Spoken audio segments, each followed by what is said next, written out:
You have started over before. More than once. Maybe more times than you can count. And somewhere along the way, you started believing that was a mark against you. It isn't. What if the number of times you've had to begin again isn't proof that you're broken, it's proof that you never actually stopped? Sit with that for a second before you decide this video isn't for you. There is a quiet shame that follows people who fall down more than once. Nobody talks about it directly. It shows up in small ways instead, in the hesitation before you tell someone you're trying again, in the joke you make about yourself before anyone else can make it first, in the way you almost don't mention the new plan because the last 3 didn't work. You built a routine. It fell apart. You rebuilt it. Life knocked it over again. You quit the habit. Picked it back up. Quit again. Somewhere in that cycle, a belief took root, quiet, but heavy. The belief that starting over is a symptom of weakness. That disciplined people get it right the first time, and lock it in, and never have to touch the foundation again. That belief is wrong, and it has cost you more than any single failure ever did. Because the real divide in this world isn't between people who fall and people who don't. It's between people who treat falling as evidence and people who treat it as verdict. One group sees a setback and reads it as data. The other sees a setback and reads it as identity. Today we're going to take that shame apart, piece by piece, until there's nothing left of it but the truth that the discipline of starting again is not a lesser discipline. It is the discipline. It is the only one that was ever real. Picture 2 men standing at the base of the same mountain. The first has never fallen while climbing. Not because he's stronger. Because he's never left the ground. He studies the mountain from a safe distance, describes its dangers with impressive detail, and calls his caution wisdom. The second man has fallen 14 times. His hands are scraped. His knees remember every failed foothold. But he is 600 meters higher than the first man will ever get, because after each fall, he did the only thing that mattered, he stood back up and found the next hold. If you asked a crowd which man looks more disciplined in that single frozen moment, most would point to the first. Clean. Composed. Untested. But discipline was never about looking clean in a photograph. It was about what a person does the second after the fall, when no one is taking the photograph at all. Here is the mechanism most people miss. Falling is not the opposite of progress. Falling is often the byproduct of it. You do not get thrown off a routine you were never actually pushing against. You do not lose a habit you were half-heartedly holding, those habits just quietly dissolve, without drama, without a single dramatic collapse to speak of. The dramatic collapse, the visible failure, the third relapse into the version of yourself you were trying to leave, that happens to people who are actually in motion. It happens to people with enough weight moving forward that stopping creates friction, creates consequence, creates a story worth being ashamed of in the first place. Shame at the fall is, strangely, proof you were climbing. So the next time the old story tries to tell you that starting over means you never really had discipline to begin with, ask it a harder question. Ask it how someone with no discipline at all would have gotten far enough to fall from that height. There's a particular kind of exhaustion that has nothing to do with muscles or hours slept. It's the exhaustion of counting. Somewhere along the way, you started keeping score of every restart. Day 1, again. Week 1, again. That mental tally sits in the back of your mind like a debt collector, and every time you begin again, it adds another mark against you, another piece of evidence in a case you're quietly building against your own future.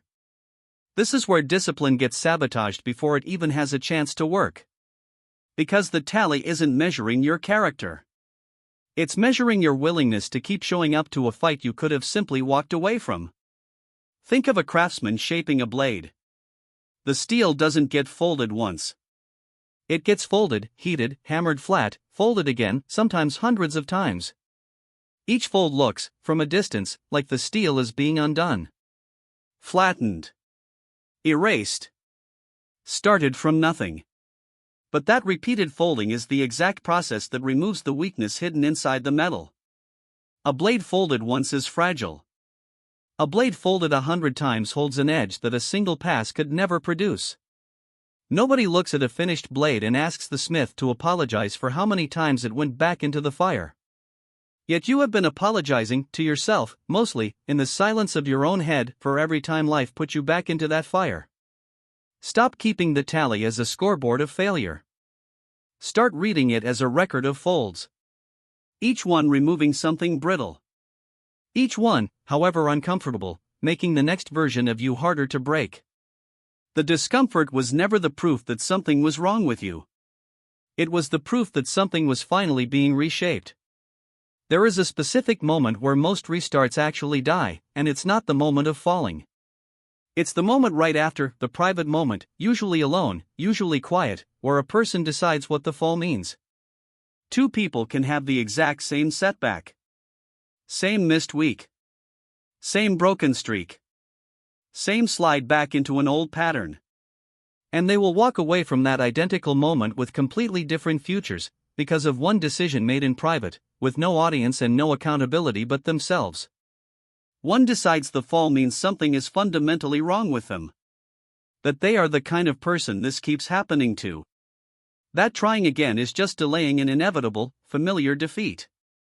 The other decides the fall means exactly one thing and nothing more, that the plan needs adjusting, or the effort needs renewing, and tomorrow is available the same way it was always available.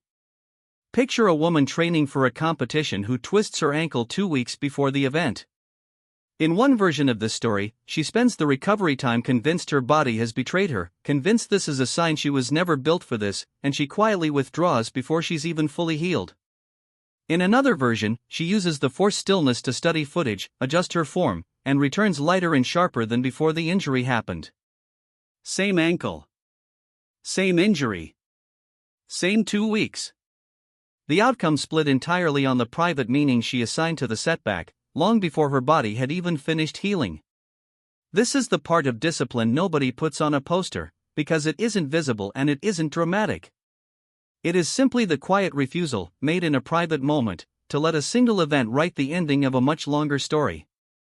You do not get to control every fall. You never will. But you control what the fall is allowed to mean. That control is not a small thing. It is, in practice, almost the entire game. Somewhere in your life there is a version of you that gave up permanently on something you actually cared about. Not the small things. Not the hobby you tried for a weekend and abandoned without much loss. The real one, the goal that mattered, the version of your life that felt possible once, before it stopped feeling possible at all. Ask yourself honestly what killed it. Rarely is it one single catastrophic failure. Usually it's smaller than that. It's the 8th restart that felt like too many. It's the moment the shame of counting finally outweighed the desire to keep going. It's not that the goal became impossible, it's that continuing to try became more painful than the idea of quietly letting it go. That is the real danger hiding underneath all of this. Not the falling itself. The exhaustion of being ashamed of falling, repeated enough times, until quitting starts to look like relief instead of loss. This is why the reframe matters so much more than motivation ever will. Motivation is a mood. It rises and falls with sleep, with weather, with how the week has gone. You cannot build a life on something that unreliable. But a belief, a genuinely held belief that restarting is simply what the process requires, not a mark of your failure, that belief holds even on the days motivation refuses to show up at all. Consider a small business owner who has rebuilt her pricing model 4 times in 2 years. To an outsider glancing at the surface, that might look like instability, like someone who doesn't know what she's doing. But look closer and you'll see the truth, she is not failing at running a business. She is doing the actual, unglamorous work of running one. The rebuilding is not evidence against her competence. The rebuilding is the competence. The people who eventually get where they're going are almost never the ones who never had to adjust. They are the ones who never let the adjusting convince them to stop. Here is the truth underneath everything we've walked through today, and I want you to actually hear it, not just let it pass by. Discipline was never the absence of falling. It was never a clean, unbroken line from where you started to where you wanted to be. That version of discipline doesn't exist. It never did. It was a myth built by people looking at finished results and mistaking the smoothness of the outcome for the smoothness of the process. The real discipline, the only kind that has ever produced anything worth having, is the discipline of the return. It is standing up for the 9th time when the first 8 didn't hold. It is starting the routine again on a Tuesday because Monday fell apart, without waiting for a new year, a new month, or a new reason to feel worthy of trying. It is refusing to let the number of restarts become the story you tell about who you are. You are not behind because you've had to begin again. You are not weaker than the people who look, from a distance, like they never stumbled. You have no idea what their private returns look like. You have only ever seen your own. Every single fall you've survived left you standing exactly where the next attempt begins. Not further back. Not lesser. Just here, right here, again, with the same choice in front of you that has always been in front of you. Begin again. Not because this time is guaranteed to be different.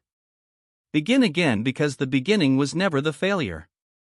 The staying down would have been. You do not need a clean record to be a disciplined person. You need a willingness to return, one more time than the world expects you to.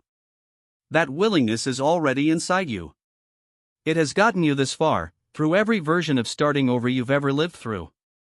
Let it get you further. If this found you at the right moment, take a breath before you close this video, and think about the one thing you're ready to begin again. Not tomorrow. Not Monday. Whenever you're ready, and if you want more of this kind of thinking in your corner, consider staying close.